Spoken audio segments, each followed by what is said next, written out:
Assalamualaikum warahmatullahi wabarakatuh dan salam sejahtera. Nama saya Danish Akhtar Amir bin Amirul Razwan dari kelas DDT 3B nombor matrik 10 DDT 23F1104.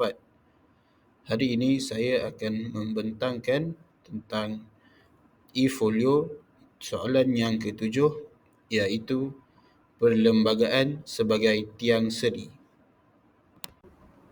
Baiklah, untuk soalan yang pertama, takrifkan istilah perlembagaan dan tiang seri serta sejarah penggubalan perlembagaan persekutuan di tanah Melayu.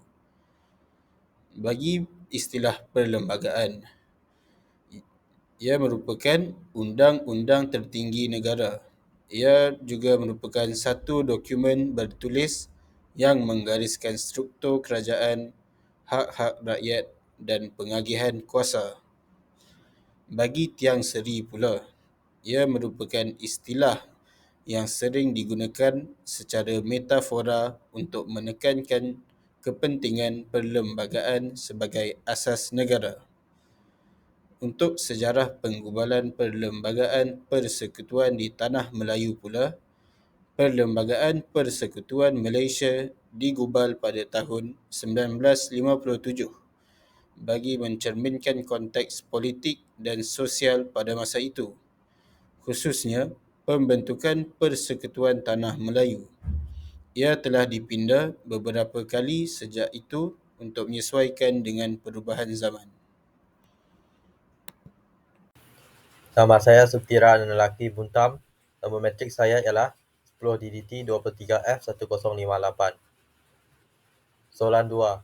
Nyatakan keistimewaan Perlembagaan Malaysia dalam menjamin hak kaum Bumiputera dan Pribumi serta kaum-kaum lain di negara ini. Perlembagaan Malaysia, mereka mengandungi peruntukan khas untuk melindungi hak dan kepentingan Bumiputera, iaitu orang Melayu asli dan kumpulan pribumi lain. Peruntukan ini bertujuan untuk menangani ketidakseimbangan sejarah dan mempromosikan pembangunan sosio-ekonomi mereka. Termasuk beberapa ciri-ciri. Ciri-ciri utama termasuklah: pertama, aksi afirmatif. Dasar dan program untuk meningkatkan peluang ekonomi dan pendidikan Bumiputera dan kumpulan pribumi. Kedua, tempahan jawatan. Sesetengah jawatan dalam kerajaan dan institusi awam ditempah hanya untuk Bumiputera. Dan ketiga, hak tanah. Peruntukan khas untuk melindungi hak tanah komuniti pribumi diadakan untuk menjamin hak kaum Bumiputera dan pribumi di negara ini.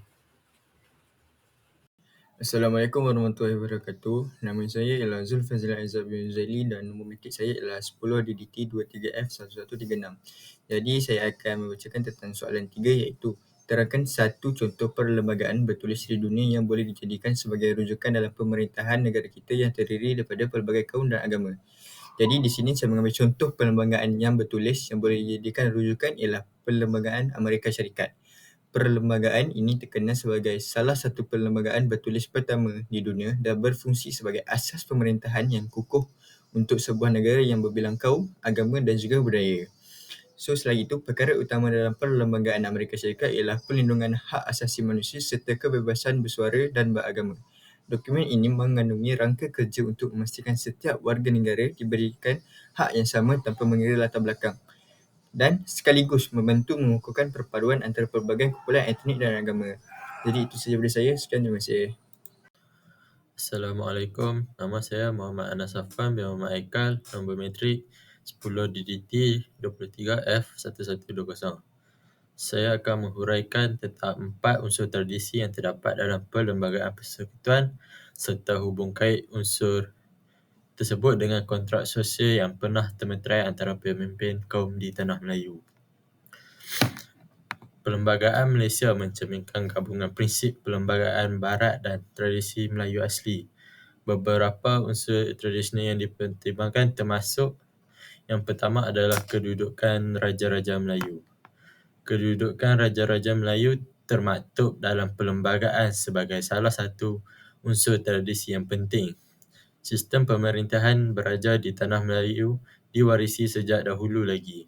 Dan dalam perlembagaan, raja-raja Melayu mempunyai kuasa tertentu seperti dalam hal-hal berkaitan agama Islam dan adat istiadat Melayu.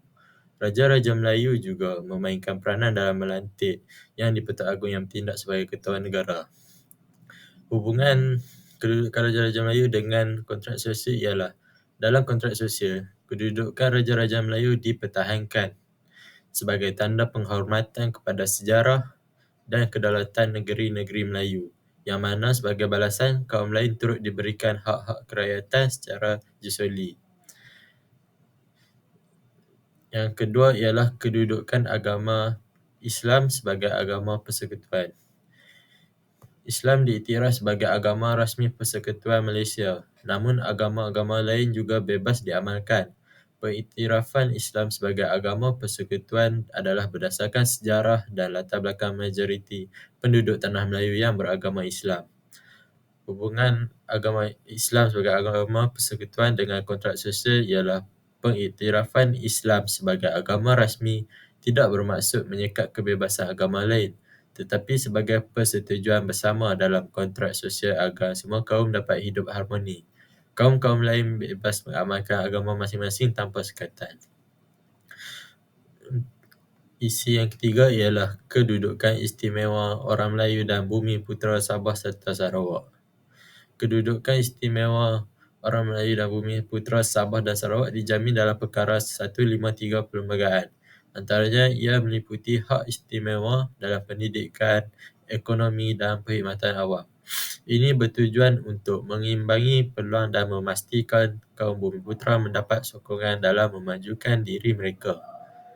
Hubungan dengan kontrak sosial ialah kedudukan istimewa ini adalah sebahagian dari pada persetujuan dalam kontrak sosial untuk melindungi hak-hak orang Melayu dan Bumi Putera. Sebagai balasan, kaum lain diberikan hak kerakyatan penuh dan setaraf dengan orang Melayu. Menjadikan perjanjian ini sebagai landasan integrasi kaum. Dan yang terakhir ialah bahasa Melayu sebagai bahasa kebangsaan. Bahasa Melayu telah diangkat sebagai bahasa kebangsaan dan bahasa rasmi di Malaysia. Ini termasuk penggunaannya dalam urusan rasmi kerajaan dan pendidikan, sekaligus sebagai alat perpaduan rakyat berbilang kaum. Hubungannya dengan kontrak sosial ialah pengiktirafan bahasa Melayu sebagai bahasa kebangsaan disepakati dalam kontrak sosial sebagai satu langkah untuk mewujudkan identiti kebangsaan bersama. Kaum lain tetap bebas untuk mengamalkan dan mengembangkan bahasa serta budaya masing-masing. Secara keseluruhannya, keempat-empat unsur tradisi ini disepakati dalam kontrak sosial sebagai asas persefahaman yang menjamin hak-hak setiap kaum dalam konteks yang unik di Malaysia. Ia merupakan asas kepada keharmonian dan kestabilan sehingga kini, melambangkan keseimbangan hak-hak istimewa orang Melayu dan Bumi Putera dengan hak-hak kerakyatan kaum yang lain.